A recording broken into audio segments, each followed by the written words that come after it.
Right दिया गया है, तो आप कैसे मुसलमानों से छीन रहे हैं? तो ये आर्टिकल 26 का ग्रेव वायलेशन है। तो सर, अब वक्फ व यूजर का मामला देखिए, मिनिस्टर साहब ने कहा कि एंक्रोचमेंट हो रहा है, 17,000 एंक्रोचमेंट हुए हैं। तो यही नरेंद्र मोदी की हुकूमत ने 2014 में उस वक्त के मंत्री ने एक Waqf properties eviction of unauthorised occupants bill को इंट्रोड्यूस किया।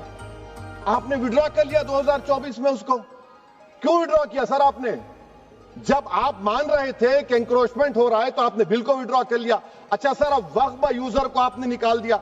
माने कंडीशन क्या लगाए कि अगर उसमें डिस्प्यूट होगा और गवर्नमेंट प्रॉपर्टी होगी। सर, डिस्प्यूट तो है।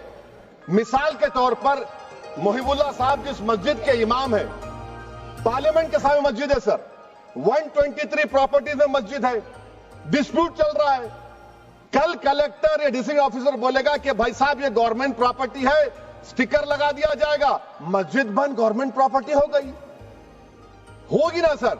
अब ये बताइए, आप जब से यहां पर पूरे बीजेपी रूलिंग पार्टी हमको ज्ञान दे रहे हैं कुछ नहीं होगा, कुछ नहीं होगा।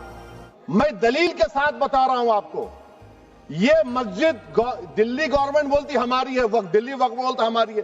तो सर, वक्फ व यूजर, अगर मैं अपनी गवर्नमेंट के खिलाफ वक्फ बोर्ड वक्फ व यूजर इस्तेमाल नहीं करेगा तो क्या है सर? अच्छा, ये अमेंडमेंट जब हो जाएगा तो मुझे कहने दीजिए सर, सिर्फ प्राचीन मंदिरों की हिफाजत होगी, मस्जिदों की नहीं होगी।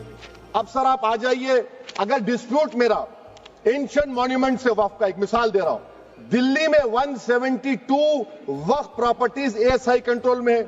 मैं तो हार ही गया वो, क्योंकि मेरे पास डॉक्यूमेंट नहीं है। आप कह रहे हैं कि डॉक्यूमेंट चढ़ाओ। अगर मेरा गवर्नमेंट से डिस्प्यूट चल रहा है, मैं तो क्लेम ही नहीं कर सकता, क्योंकि आप जज बनेंगे, आप ही फैसला करेंगे, और जब तक आप फैसला नहीं करते वो वक्फ की प्रॉपर्टी नहीं होगी। वो प्रोविजन डाल दिया आपने। अच्छा, अगर मेरा डिस्प्यूट एंक्रोचर से होगा सर, तो एंक्रोचर में तो आपने तो 107 को डिलीट कर दिया। आप रातों रात खाबिज को, एंक्रोचर को मालिक बना रहे हैं। सर, मैं ये पूछना चाहता हूं आपके जरिए हुकूमत से, एक मुंबई में एक बहुत बड़े दौलतमंद है,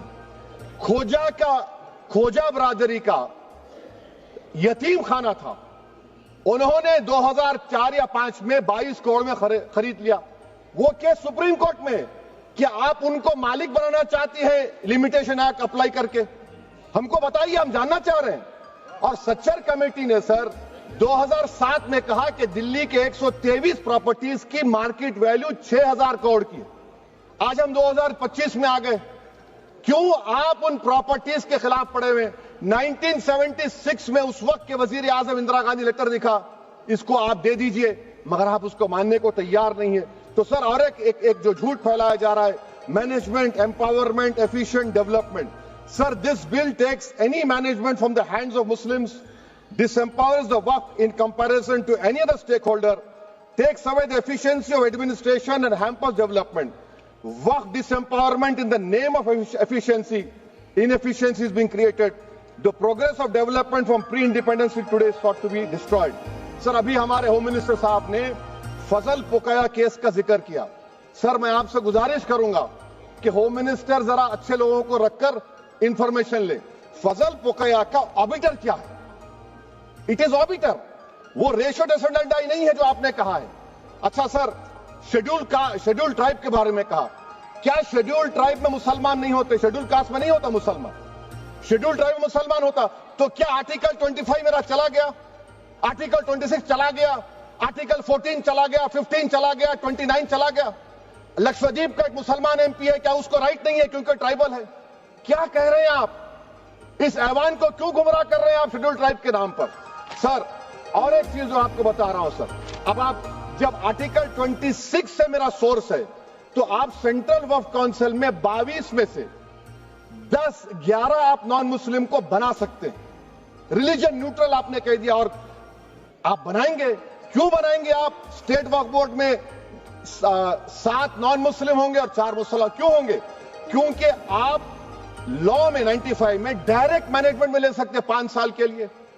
आप वक्फ यूजर को आप कलेक्टर डिस्ट्रिक्ट ऑफिसर बोलेगा ये वक्फ की प्रॉपर्टी नहीं है, तो वो वक्फ बोर्ड खामोश बैठ जाएगा, कुछ एक्शन ही नहीं लगा, क्योंकि वो आपके प्यादे हैं।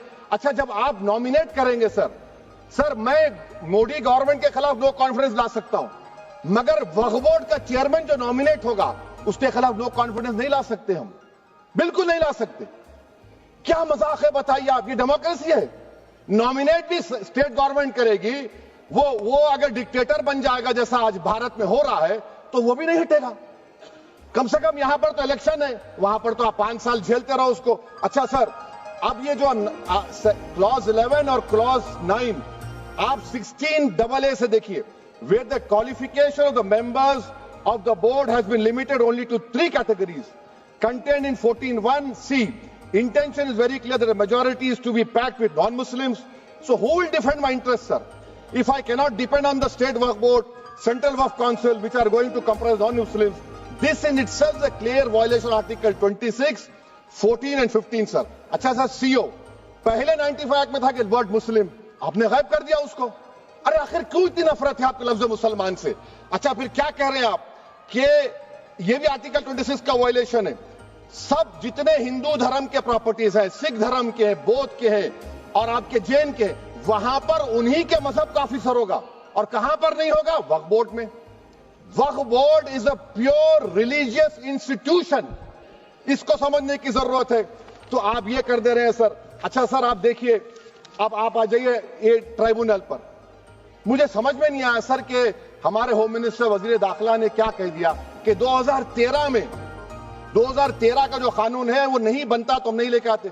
मैं बड़े अदब के साथ उनसे पूछना चाह रहा हूं कि क्या उस वक्त राजनाथ सिंह साहब, अडवाणी साहब, हमारी लेट सुषमा स्वराज, ये बड़े बड़े नेता यहां बैठे थे?